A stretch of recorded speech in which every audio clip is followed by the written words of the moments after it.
இணைந்திருக்கின்றோம் இன்றைய பத்திரிகைகளின் ஊடாக தொடர்ச்சியாக நாங்கள் இன்றைய நாளுக்குரிய பத்திரிகைகளுடைய செய்திகளிலே வலம்புரி, தினக்குரல், உதயன், ஈழநாடு எங்களுடைய கைவசம் இருக்கிறது. அந்த வகையில் முதலில் வலம்புரியினுடைய செய்திகளை பார்க்கலாம். இலங்கையின் எரிசக்தி தேவையை நிறைவேற்ற தயார், வீதஹேரத்திடம் ரஷ்ய பிரதிநிதி. இலங்கையினுடைய எரிசக்தி தேவையை நிறைவேற்ற தயாராக இருப்பதாக ரஷ்ய பிரதிநிதி அமைச்சர் வீதஹேரத்திடம் தெரிவித்திருப்பதாக ஒரு செய்தி.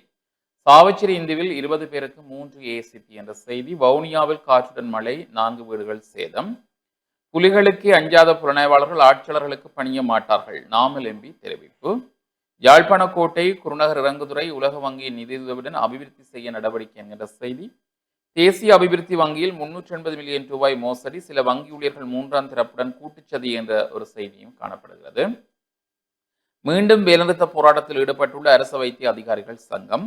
தருமபுரத்தில் கோர விபத்து, இளைஞர்கள் ஸ்தலத்தில் பலி போன்ற செய்திகளும், தரமற்ற நிலக்கரியில் பாதரசம், மனித ஆரோக்கியத்துக்கு அபாயம் என எச்சரிக்கை போன்ற செய்திகள் தான் வலம்புரியினுடைய முன்பக்க செய்திகள். நாங்கள் உட்பக்க செய்திகளுக்குள் சென்றால், பண்ணை வாழ்வெட்டுடன் தொடர்புடைய நபர் கைக்குண்டுடன் கைது என்ற தலைப்பில் ஒரு செய்தி.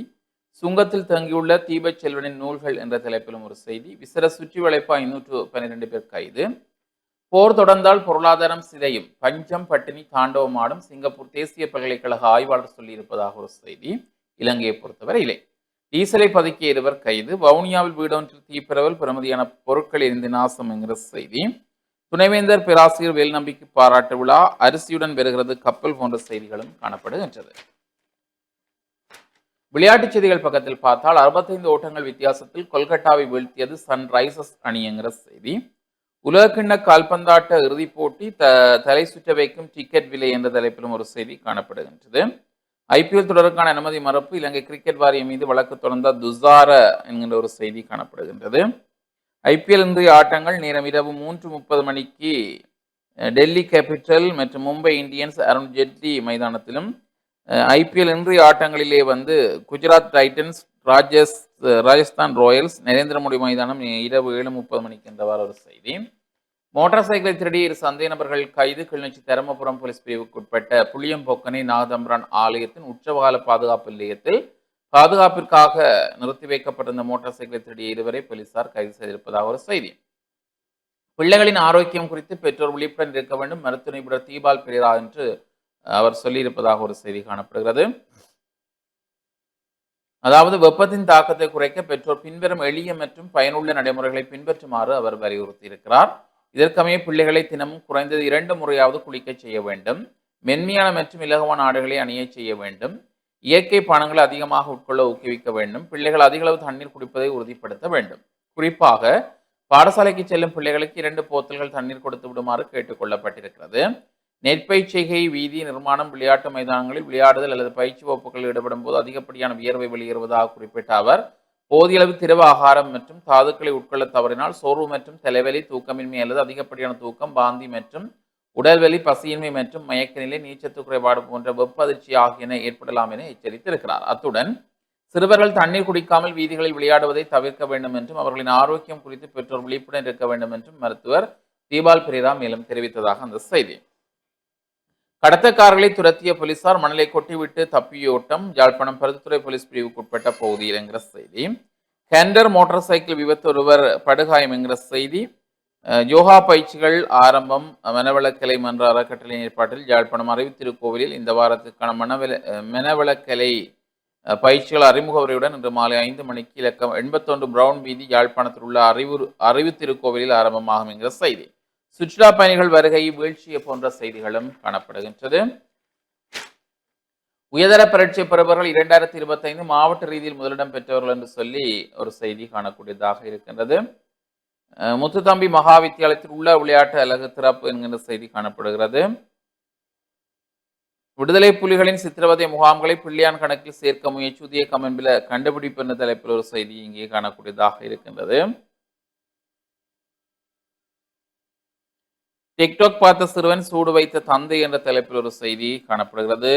அதாவது பாடசாலை பாடங்களை படிக்காமல் கையடக்க தொலைபேசியில் டிக்டாக் வீடியோக்களை பார்த்துக் கொண்டு 13 வயது சிறுவனை அவர் தந்தை சூடான இரும்பு கம்பியால் சுட்டு காயப்படுத்தியுள்ளார். இந்த கொடூர செயலை செய்த 38 வயதுடைய 3 பிள்ளைகளின் தந்தை போலீசாரால் கைது செய்யப்பட்டுள்ளார். தென்னியாய பகுதியில் கடந்த 26ஆம் தேதி இரவு இந்த சம்பவம் இடம்பெற்றுள்ளது. அன்றைய தினம் வேலைக்கு சென்ற தந்தை தனது கையடக்க தொலைபேசியை வீட்டில் மறந்து வைத்துவிட்டு சென்றுள்ளார். அதனை பயன்படுத்திய சிறுவன் நீண்ட நேரம் வீடியோக்களை பார்த்து கொண்டிருந்ததை கண்ட தந்தை கடும் கோபத்தில் இரும்பு கம்பியால் சிறுவனை சுட்டுள்ளார். மறுநாள் காயங்களுடன் பாடசாலைக்கு சென்ற சிறுவன் ஆசிரியரிடம் விபரத்தை கூறியுள்ளார். அதிபர் உடனடியாக சிறுவனை மீட்டு வைத்தியசாலையில் அனுமதித்தார். சம்பவம் குறித்து விசாரணை நடாத்த தனியாய போலீஸ் நிலைய பொறுப்பதிகாரி தலைமையிலான குழுவினர் அந்த வீட்டுக்கு சென்றுள்ளனர். அங்கு சிறுவனின் தாய் நீண்ட காலமாக படுக்கையில் இருந்த நிலையில் அந்த வீட்டில் ஒருவேளை உண்பதற்கு உணவு கூட இல்லாமல் இருந்துள்ளது. பிள்ளைகளின் மற்றும் நோயிட்ட தாயின் அவநிலையை கண்ட போலீஸ் அதிகாரிகள் தங்களுக்குள் பணத்தை சேகரித்து அந்த குடும்பத்துக்கு தேவையான அத்தியாவசிய உணவுப் பொருட்களை வாங்கி கொடுத்துள்ளனர். சம்பவத்தின் பின்னர் சில நாட்கள் தலைமறைவாக இருந்த தந்தையை தற்போது போலீசார் கைது செய்துள்ளனர். இது தொடர்பான மேலதிக விசாரணைகளை போலீசார் முன்னெடுத்து வருகின்றனர் என்று அந்த செய்தி காணப்படுகின்றது. கட்டுத்துப்பாக்கி வெடித்ததில் நபரொருவர் காயம், படுகாயம், கிணிகத்தேனை பகுதியில் போன்ற செய்திகளும் காணப்படுகின்றது. உலக செய்திகளை பார்த்தால் ஈரானின் மிகப்பெரிய பாலத்தை தாக்கி அளித்த அமெரிக்கா என்கிற செய்தி. கார்முஸ் நீரிணையை மீட்க ஈரானுக்கு எதிராக திரண்ட 40 நாடுகள். இலக்குகள் இன்னும் முடியவில்லை. ஈரான் மீது தொடரும் அமெரிக்கா எச்சரிக்கை. குவைத்தில் பற்றியெறியும் முக்கிய எண்ணெய் சுத்திகரிப்பு ஆலை. கடும் எரிசக்தி நெருக்கடி. வீட்டிலிருந்து வேலை செய்ய மலேசிய அரசு அனுமதி. போர் ஒரு பொழுதுபோக்கு நிகழ்ச்சி அல்ல. ட்ரம்பை கடுமையாக விமர்சித்த மெக்ரோன் என்கிற செய்தியும். கடற்றொழிலாளர்களுக்கு புதிய காப்புறுதி திட்டம். விவசாய காப்புறுதி சபை என்கிற செய்தி. ரஷ்யாவுடன் வர்த்தகம். இலங்கையின் புதிய திட்டம். இணையவழி மோசடி 147 பேர் கைது போன்ற செய்திகளும் இங்கே காணக்கூடியதாக இருக்கின்றது. வனவள திணைக்களம் அடாவடி. கனகராயன்குளம் புளியங்குளத்தில் பொதுமக்கள் காணி அபகரிப்பு. குடும்ப தகராறு காரணமாக காலி அதிபர் வெட்டிக்கொலை. முன்னாள் ராணுவ வீரர்கள் வெறிச்சியல். செவந்திக்கு பிறந்தநாள் கொண்டாட்டம். கொழும்பு குற்றத்தடுப்பு பிரிவு பொறுப்பதிகாரிக்கு இடமாற்றம். கந்தக்காடு புனர்வாழ்வு மையத்திலிருந்து 4 கைதிகள் தப்பியோட்டம் போன்ற செய்திகளும் காணப்படுகின்றது. நெச்சேகை விவசாயிகளுக்கு தடையின்றி உரம் விநியோகம். காட்டுஜான தாக்குதல் ஒருவர் உயிரிழப்பு. மொன்றாகலை பிரதேசத்தில் கடும் வெப்பம் நிலத்தை பாதிக்கும். மனநல மருத்துவர் எச்சரிக்கை போன்ற செய்திகளும். நீராடச் சென்ற இளைஞன் மாயம். தேடுதல் பணிகளில் தீவிரம். ஹம்மாந்தோட்டை தங்கல்ல மெதல்ல கடற்கரை பகுதியில் 4 நடமாடும் வாகனங்களுக்கு எதிராக வழக்கு என்கிற தலைப்பிலும் ஒரு செய்தி. நீருக்கு தட்டுப்பாடு. கொழும்பு நகரம் மற்றும் அதனை சூழவுள்ள பகுதிகளுக்கு சுத்தமான குடிநீரை வழங்கும் பிரதான நீர் சுத்திகரிப்பு நிலையங்களில் ஒன்றான கலடுவாவ நீர் சுத்திகரிப்பு நிலையத்தில் இன்னும் 20 நாட்களுக்கு மாத்திரமே நீர் எஞ்சியுள்ளதாக தேசிய நீர்வளங்கள் மற்றும் வடிவமைப்பு சபையின் தலைவர் பொறியியலாளர் சந்தன பண்டார நேற்று முன்தினம் தெரிவித்தார் என்ற செய்திகளும் காணப்படுகிறது. இவைதான் இன்றைய வலம்புரி பத்தினுடைய முக்கிய செய்திகளாக அமைந்திருக்கிறது. தொடர்ச்சியாக நாங்கள் இன்றைய நாளுக்குரிய ஈழநாட்டு பத்தினுடைய முக்கிய செய்திகளை பார்க்கலாம். இன்றைய நாளுக்குரிய ஈழநாட்டு பத்திரிகையின் பிரதான தலைப்பிடலாக மத்திய கிழக்கு மோதல் நீடித்தால் இலங்கைக்கு பொருளாதார சிக்கல். சிங்கப்பூர் பல்கலைக்கழகம் ஆய்வறிக்கை. மத்திய கிழக்கு மோதல்கள் தொடர்ந்து நீடித்தால் இலங்கையின் பேரண்ட பொருளாதார ஸ்திரத்தன்மையை சிதைப்பதுடன் நாட்டை உணவு பாதுகாப்பின்மை மற்றும் உயர் வாழ்க்கை செலவு நெருக்கடிக்குள் தள்ளும் என்று எச்சரிக்கப்பட்டுள்ளது. சிங்கப்பூர் தேசிய பல்கலைக்கழகத்தின் தெற்காசிய ஆய்வுகள் நிலைய ஆய்வாளர் ரஜினி கமகை வெளியிட்டிருக்கும் ஆய்வறிக்கையில் இந்த விடயம் தெரிவிக்கப்பட்டிருக்கின்றது. மத்திய கிழக்கு போரின் விளைவாக ஹோர்முஸ் நீரிணையை மையப்படுத்தியிருந்த உலகளாவிய எரிபொருள் விநியோக சங்கிலி மற்றும் கப்பல் போக்குவரத்து பாதை என்பவற்றில் ஏற்பட்ட இடையூறுகள் காரணமாக இந்த நிலைமை ஏற்படலாம் என தெரிவிக்கப்பட்டிருக்கின்றது. இதனால் இலங்கைக்கு இறக்குமதி செய்யப்படும் எரிபொருள், உரம் மற்றும் ஏனைய அத்தியாவசிய பொருட்களில் பாதிப்பு ஏற்படக்கூடிய நிலைமை ஏற்பட்டுள்ளது. ஹோர்முஸ் நீரிணை பதற்றங்களுக்கு மத்தியில் உணவுப் பொருட்களின் விலையேற்றத்தினால் வெகுவாக பாதிக்கப்படக்கூடிய நாடுகளில் ஒன்றாக இலங்கை அடையாளம் காணப்பட்டுள்ளதாகவும் அவர் சுட்டிக்காட்டியிருக்கின்றார் என்று இன்றைய நாளுக்குரிய பிரதான தலைப்பிடல் அமைந்திருப்பதனை காணக்கூடியதாக இருக்கிறது. தொடர்ச்சியாக ஏனைய ஈழநாட்டு பத்திரிகையின் முற்பக்க செய்திகளுக்குள் நாட்டில் பல பாடசாலைகளில் குடிதண்ணீர் பற்றாக்குறை. இலங்கை ஆசிரியர் சங்கம் சுட்டிக்காட்டு. தற்போது சில பாடசாலைகளில் குடிப்பதற்கு தண்ணீர் இல்லை. குறிப்பாக கொட்டாவ தர்மபால வித்தியாலயத்தில் 4000க்கும் மேற்பட்ட மாணவர்கள் படிக்கிறார்கள். இவ்வளவு மாணவர்கள் இருக்கும் அந்த பாடசாலையில் கடந்த 3 நாட்களாக தண்ணீர் இல்லை என இலங்கை ஆசிரியர் சங்கத்தின் பொதுச் செயலாளர் ஜோசப் ஸ்டாலின் தெரிவித்திருக்கின்றார் என்ற அந்த செய்தியோடு மக்கள் தேவைகளை நிறைவேற்ற இந்த அரசுக்கு திராணி இல்லை, எதிர்க்கட்சி தலைவர் குற்றச்சாட்டுகின்ற தலைப்படலோடு ஒரு செய்தியும். புலிகளுக்கே அஞ்சாத புலனாய்வாளர்கள் ஆட்சியாளர்களுக்கு பணிய மாட்டார்கள். நாமல் ராஜபக்ச சுட்டிக்காட்டு. யுத்த காலத்தில் விடுதலை புலிகளுக்கே அஞ்சாத இலங்கை புலனாய்வாளர்கள் தற்போதைய ஆட்சியாளர்களின் அச்சுறுத்தல்களுக்கு ஒருபோதும் அஞ்ச மாட்டார்கள் என்று பொதுஜன பெரமுனவின் தேசிய அமைப்பாளரும் பாராளுமன்ற உறுப்பினருமான நாமல் ராஜபக்ச தெரிவித்திருக்கிறார் என்ற அந்த செய்தியும் மத்திய கிழக்கு போர் சூழ்நிலையால் உணவுப் பொருட்களின் விலை உயரும். ஐக்கிய நாடுகள் சபை எச்சரிக்கை. ஈரான் மற்றும் உக்ரைன் போர் சூழல்களினால் உலகளாவிய உணவு விநியோக சங்கிலியில் ஏற்பட்டுள்ள நெருக்கடிகள் காரணமாக மார்ச் மாதத்தில் உலக உணவுப் பொருட்களின் விலைகள் தொடர்ச்சியாக 2வது மாதமாக அதிகரித்துள்ளதாக ஐக்கிய நாடுகள் சபையை மேற்கோள் காட்டி அல் ஜசீரா செய்தி வெளியிட்டிருக்கின்றது. அந்த செய்தியோடு அடுத்த வாரம் இலங்கைக்கு வருகிறது அரிசி கப்பல் என்ற தலைப்பிடலோடு ஒரு செய்தியும், டீசல் விலை 600 ரூபாவாகும் என்ற தலைப்பிடலோடு ஒரு கட்டமிடப்பட்ட செய்தியும் பிரசுரமாகி இருக்கிறது. தொடர்ச்சியாக அரசு மருத்துவ அதிகாரிகள் சங்கம் இன்று மீண்டும் பணி புறக்கணிப்பு. அரசு மருத்துவ அதிகாரிகள் சங்கம் இன்று 24 மணி நேர அடையாள பணி புறக்கணிப்பை மேற்கொள்ள உள்ளது. நேற்று இடம்பெற்ற அரசு மருத்துவ அதிகாரிகள் சங்கத்தின் மத்திய குழு கூட்டத்தின் போது இது தொடர்பான தீர்மானம் எடுக்கப்பட்டிருக்கின்றது. இந்த அடையாள பணி புறக்கணிப்பு இன்று காலை 8 மணிக்கு ஆரம்பமாக உள்ளது. நியாயமற்ற இடமாற்றம் நிறுத்தப்பட வேண்டும் உள்ளிட்ட பல கோரிக்கைகளை முன்வைத்து இந்த போராட்டம் முன்னெடுக்கப்பட உள்ளது என்ற அந்த செய்தியோடு கடும் வெப்பம் உங்கள் மனநலத்தை பாதிக்கும் என்ற தலைப்பிடலோடு ஒரு செய்தியும், அமெரிக்க தூதரகம் முன் அமைதி வழி போராட்டம் போன்ற செய்திகளும் இன்றைய நாளுக்குரிய ஈழநாட்டு பத்திரிகையின் முற்பக்க செய்திகளாக பிரசுரமாக இருக்கிறது. தொடர்ச்சியாக உட்பக்க செய்திகளுக்குள் பாடசாலைகளில் மாணவர் ஒழுக்கத்தை உறுதிப்படுத்த விசேட வழிகாட்டல்கள். பாடசாலை மாணவர்களின் ஒழுக்க கட்டுப்பாடுகள் தொடர்பாக கல்வி அமைச்சு புதிய சுற்றறிக்கை ஒன்றை வெளியிட்டிருக்கின்றது. பாடசாலைகளில் மாணவர்களின் ஒழுக்கத்தை உறுதிப்படுத்துவதற்காக கல்வி அமைச்சினால் இந்த விசேட வழிகாட்டல்கள் வெளியிடப்பட்டிருக்கின்றன. மாகாண கல்வி செயலாளர்கள், வலய கல்வி பணிப்பாளர்கள் மற்றும் பாடசாலை அதிபர்களுக்கு இந்த அறிவுறுத்தல்கள் உத்தியோகபூர்வமாக அனுப்பி வைக்கப்பட்டிருக்கின்றன என்ற அந்த செய்தியோடு அரசு செலவினங்களை நிர்வகிக்க சுற்றறிக்கை. அத்தியாவசிய பொது சேவைகளை பேணுவதை உறுதிப்படுத்துவதற்கும் தற்போதைய அரசு நிதி மற்றும் அனுமதிக்கப்பட்ட அரசு செலவு எல்லைகளுக்குள்ள செலவினங்களை முகாமித்துவம் செய்வதற்கும் நிதி திட்டமிடல் மற்றும் பொருளாதார அபிவிருத்தி அமைச்சினால் சுற்றறிக்கை ஒன்று வெளியிடப்பட்டிருக்கின்றது என்ற அந்த செய்தி பிரசுரமாக இருப்பதனை காணக்கூடியதாக இருக்கிறது. தொடர்ச்சியாக கம்மன் பிளவின் நூலில் உள்ள சகல உள்ளடக்கங்களோடு எம்மால் இணங்க முடியாது என்ற தலைப்பிடலோடு ஒரு செய்தியும், சித்திரை புத்தாண்டிற்காக நாடு முழுவதும் பாதுகாப்பு, 10,000 போலீசார் களத்தில் என்ற தலைப்பிடலோடு ஒரு கட்டமிடப்பட்ட செய்தியும், கடத்தொழில் அமைச்சர் வடக்கு ஆளுநர் அட்டை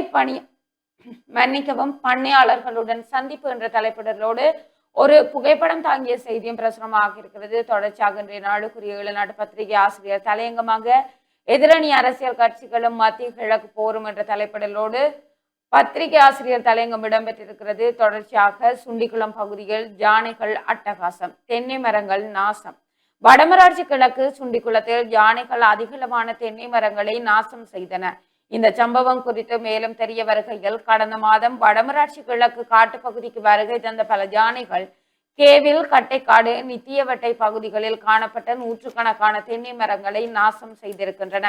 அதனைத் தொடர்ந்து நேற்று அதிகாலை சுண்டிக்குளம் பகுதியில் அதிகளவான தென்னை மரங்கள் யானைகளால் நாசம் செய்யப்பட்டிருக்கின்றன. கட்டைக்காடு, கேவில், நித்தியவட்டை பகுதிகளில் யானைகளால் சேதமாக்கப்பட்ட தென்னைகளுக்கான இழப்பீடு அதிகாரிகளினால் இதுவரை வழங்கப்படவில்லை என்று அது தொடர்பான புகைப்படத்தோடு அந்த செய்தி பிரசுரமாக இருக்கிறது.